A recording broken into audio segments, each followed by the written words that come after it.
बिस्मिल्लाहिर्रहमानिर्रहीम। अस्सलामु अलैकुम। डियर स्टूडेंट्स, वकार अरशद आपका बायोलॉजी टीचर। कैसे हैं आप सब? उम्मीद है खैर आफियत से होंगे।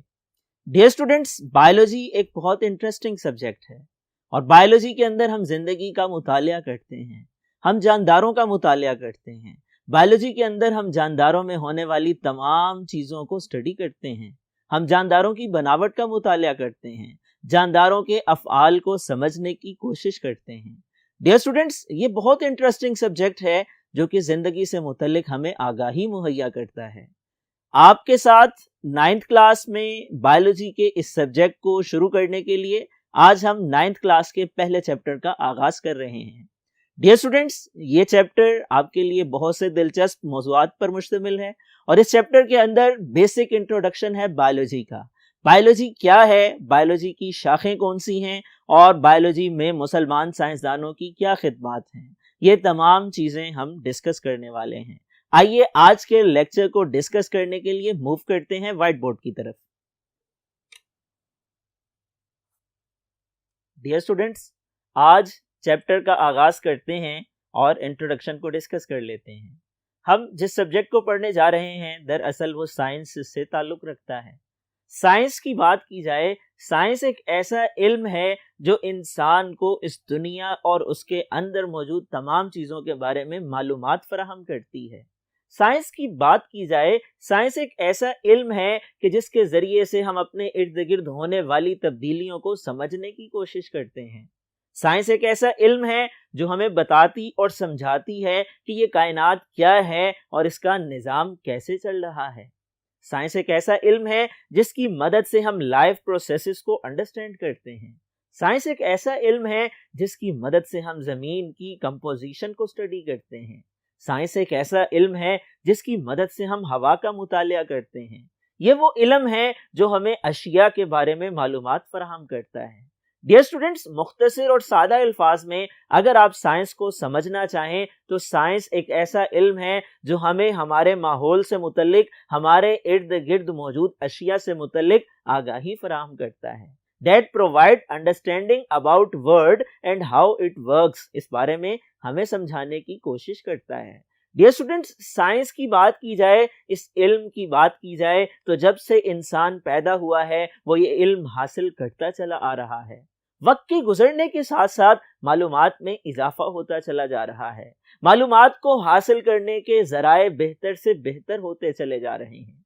इंसान की मालूमात जैसे जैसे बढ़ रही हैं वैसे वैसे इजादात में भी इजाफा होता चला जा रहा है। इब्तदा में जो इंसान जमीन पर आए वो जंगलों में रहा करते थे। दरख्तों के पत्तों को लिबास के तौर पर इस्तेमाल करने से लिबास के इस्तेमाल का आगाज हुआ। दरअसल इंसान अपने काबिल शर्म हिस्सों को छुपाना चाहता है और उसके लिए लिबास जरूरी है। इब्तदा में चूंकि मालूमात कम थी तो दरख्तों के पत्तों का इस्तेमाल किया जाता था। जो जो वक्त गुजरता गया, मालूमात बढ़ती गई तो इंसान के इल्म में आया कि जानवरों की खाल को भी हम लिबास के तौर पर इस्तेमाल कर सकते हैं। जैसे जैसे बेहतरी आती गई, इंसान ने ये जाना कि पौधे होते हैं, दरख्त उगते हैं और उनके ऊपर पैदावार लगती है, उनसे अनाज हासिल होता है, उनसे फल और सब्जियां हासिल होती हैं। वैसे ही मालूम हुआ कि कुछ पौधे ऐसे हैं कि जिनसे कपास मिलती है। कपास के गालों से, रुई से धागा बनता है, धागे से कपड़ा बनता है और कपड़े से लिबास बनता है। इब्तदा में जानवरों की खालों को, चमड़े को लिबास के तौर पर इस्तेमाल किया जाता था।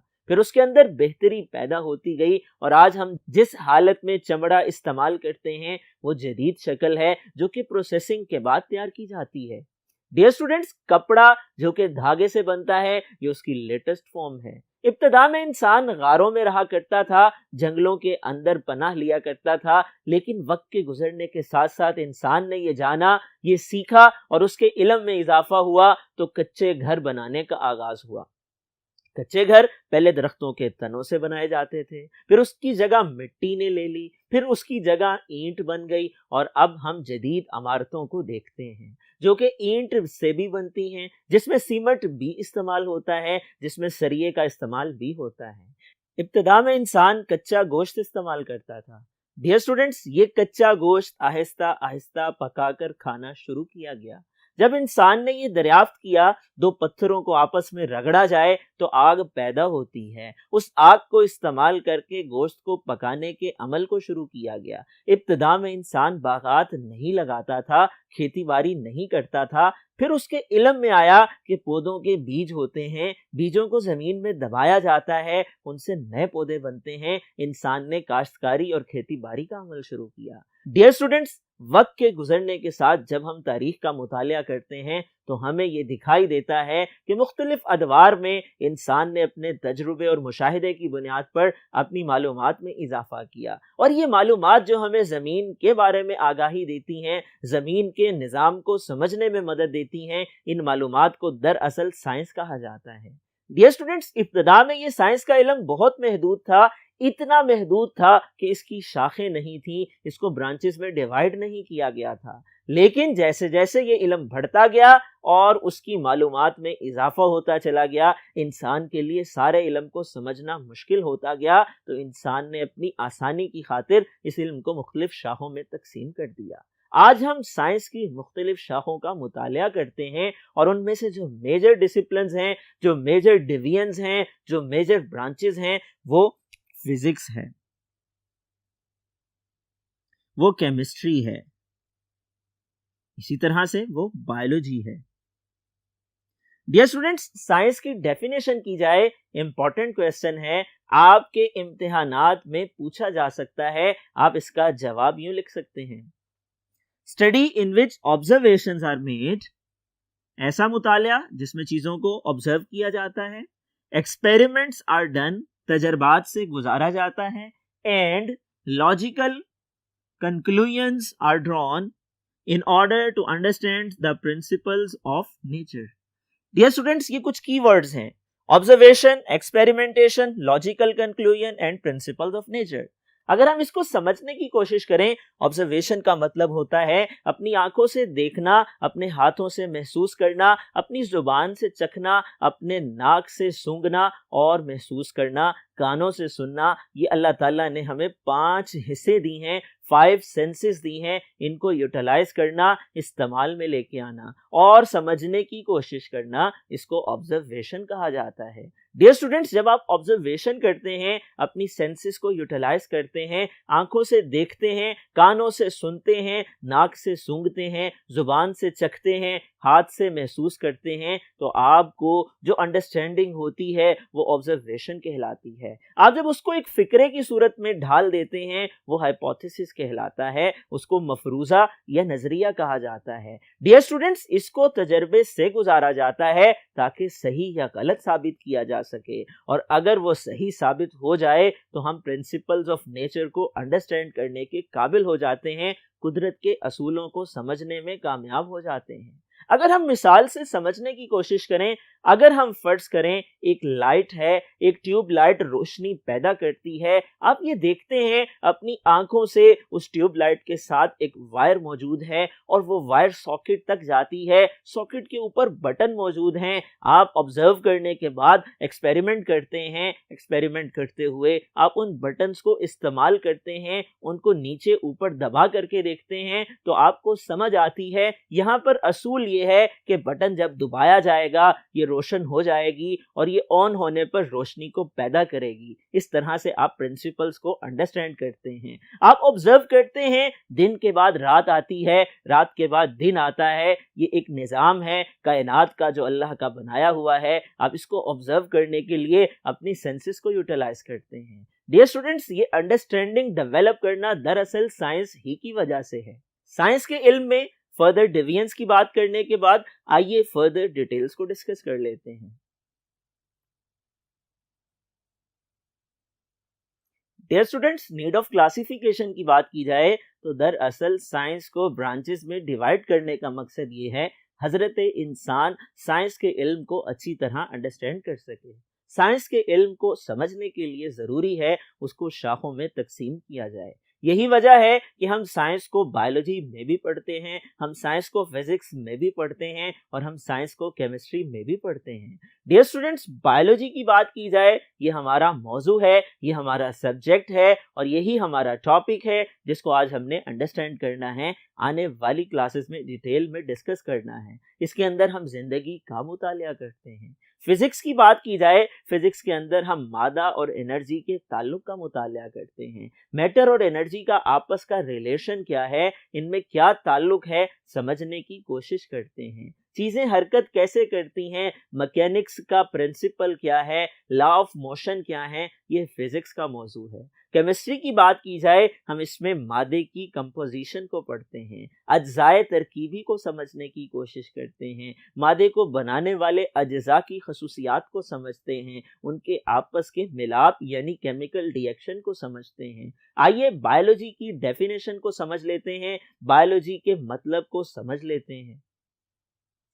बायोलॉजी, डियर स्टूडेंट्स, बायोलॉजी क्या है? It is the branch of science in which scientific study of life is done.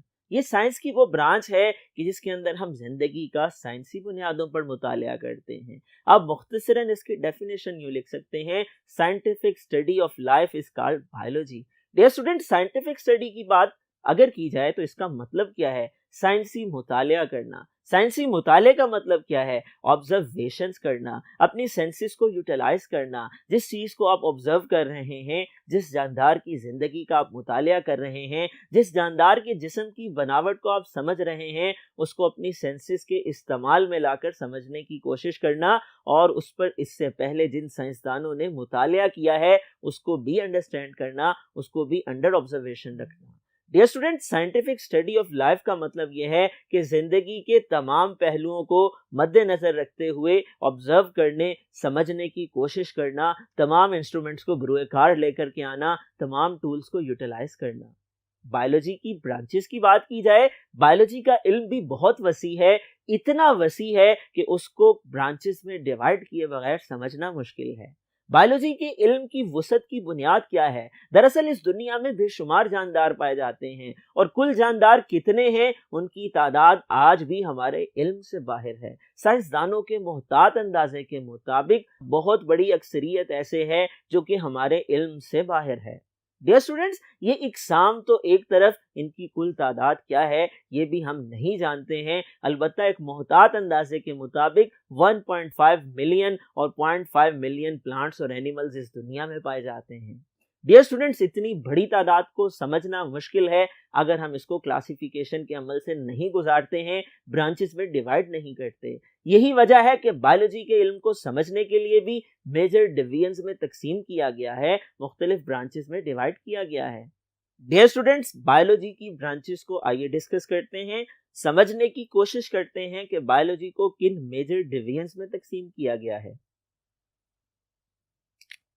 Biology की डिवीजन्स की बात की जाए, बॉटनी, ज़ूलॉजी और माइक्रोबायोलॉजी, ये बायोलॉजी की 3 मेजर डिवीजन्स हैं। इनको समझने से पहले बायोलॉजी के लफ्ज को अंडरस्टैंड कर लीजिए।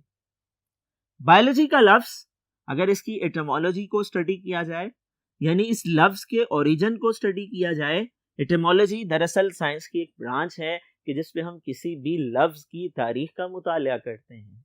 तो बायोलॉजी के लफ्ज की जो तारीख है वो हमें ये बताती है, ये 2 यूनानी जुबान के अल्फाज से लिया गया हर्फ है। यूनानी जुबान के वो 2 अल्फाज बायोस और लोगोस हैं। डियर स्टूडेंट्स, बायोस किसे कहा जाता है? बायोस जो कि ग्रीक लैंग्वेज का यूनानी जुबान का एक लफ्ज है, इसका मतलब जिंदगी है। इसी तरह लोगोस की बात की जाए तो लोगोस का मतलब थॉट या रीजनिंग है।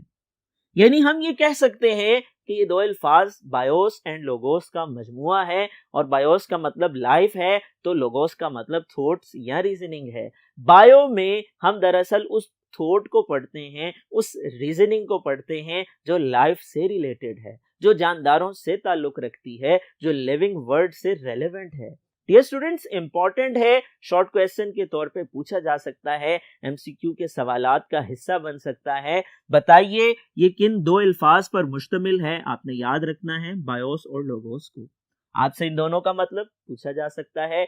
सवाल आ सकता है what is the meaning of word biology. इसी तरह एमसीक्यू में पूछा जा सकता है बायोलॉजी का लफ्ज किस जुबान के अल्फाज से लिया गया है। आपने याद रखना है ग्रीक लैंग्वेज से, यूनानी जुबान से ये दो अल्फाज लिए गए हैं जिनके मिलने से बायोलॉजी बनता है। डियर स्टूडेंट्स, आइए मेजर डिवीजन्स को डिस्कस कर लेते हैं। मेजर डिवीजन्स में सबसे पहले बॉटनी है। बॉटनी की बात की जाए डियर स्टूडेंट्स, इसके अंदर हम पौधों का मुतालिया करते हैं। इस जमीन पर पौधों की मुख्तलिफ इकसाम मौजूद हैं। कुछ सख्त तना रखने वाली हैं, कुछ को दरख्त कहते हैं, कुछ को नरम पौधे हर्बिशियस प्लांट्स कहा जाता है, कुछ को वुडी स्टेम रखने वाले प्लांट्स कहा जाता है, कुछ ट्रीज हैं, कुछ श्रब्स हैं, कुछ बुशेस हैं, कुछ बेले हैं और कुछ बड़े बड़े तनों वाले पौधे हैं, दरख्त कहलाते हैं, झाड़ियां हैं, जड़ी बूटियां हैं, फसलें हैं। डियर स्टूडेंट्स, ये पौधों की मुख्तलिफ कैटेगरीज हैं और पौधों की फर्दर कैटेगरीज को हम डिटेल में आने वाले लेक्चर्स में डिस्कस करेंगे, आने वाले चैप्टर्स में समझने की कोशिश करेंगे। मुख्तसरन यूं समझ लीजिए कि पौधों के 3 बड़े ग्रुप्स हैं जिनको मोसेस और फंड्स कहा जाता है, सीडेड प्लांट्स कहा जाता है। मोसेस और फंड्स पौधों की पुरानी किस्म की कैटेगरीज हैं, जबकि सीडेड प्लांट लेटेस्ट टाइप के प्लांट्स हैं जिनमें कुछ फल के अंदर बीज को महफूज रखते हैं और कुछ बगैर फल के बीज पैदा करते हैं। डियर स्टूडेंट्स, प्लांट्स की तमाम तफसीलात का मुतालिया, उनकी लाइफ साइकिल को स्टडी करना, उनकी प्रोडक्शन को स्टडी करना, उनकी स्ट्रक्चर को स्टडी करना, उनके अंदर होने वाले लाइफ प्रोसेसेस को अंडरस्टैंड करना, दरअसल ये बॉटनी के अंदर तमाम चीजें कवर की जाती हैं। आइए डिस्कस करते हैं फर्दर डिवीजन्स को और समझने की कोशिश करते हैं उनके कंसेप्ट्स को। Dear students, second major division is zoology.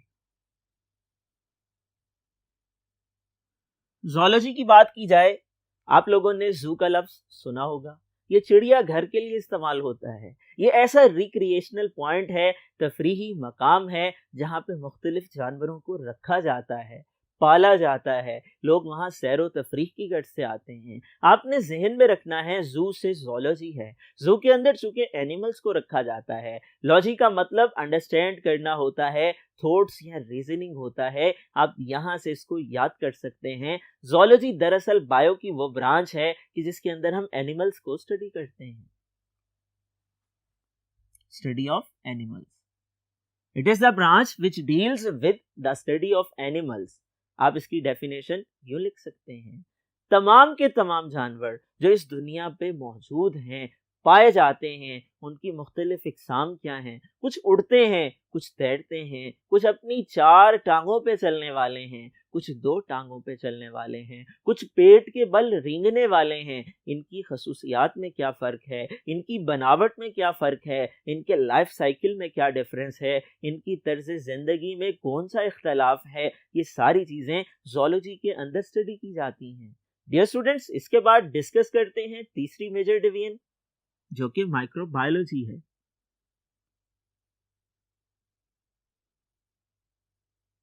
Microbiology 2 अल्फाज का मजमुआ है।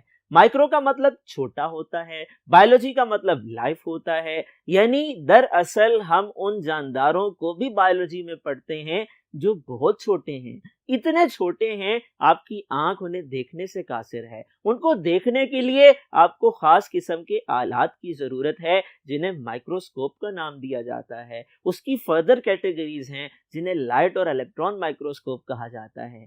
डियर स्टूडेंट्स, ये एक ऐसी दुनिया है हमारी नजरों से उजल है, अल्लाह की ऐसी मखलूक है जो हमें आम आंख से दिखाई नहीं देती। इन्हें हम माइक्रो ऑर्गेनिजम्स कहते हैं, खुर्दबीनी जानदार कहते हैं और इनका मुतालिया माइक्रोबायोलॉजी कहलाता है। इसकी एग्जाम्पल वायरस हैं, इसकी एग्जाम्पल बैक्टीरिया हैं जो हमें आम आंख से नजर नहीं आते हैं। ये स्मॉल ऑर्गेनिज्म हैं, यूनिसेलुलर हैं, एक ही सेल पर मुश्तमिल होते हैं। डियर स्टूडेंट्स, माइक्रो ऑर्गेनिजम्स की तमाम तफसीलात को माइक्रोबायोलॉजी में स्टडी किया जाता है। आपसे सवाल पूछा जा सकता है what are the major divisions of biology. आपसे सवाल पूछा जा सकता है बॉटनी, ज़ूलॉजी और माइक्रोबायोलॉजी की डेफिनेशन बताइए। आपसे सवाल पूछा जा सकता है बायोलॉजी और साइंस की डेफिनेशन बताइए। ये मुख्तलिफ सवालात हैं जो आज के लेक्चर में पूछे जा सकते हैं, शॉर्ट क्वेश्चन और ऑब्जेक्टिव टाइप पोर्शन का हिस्सा बन सकते हैं।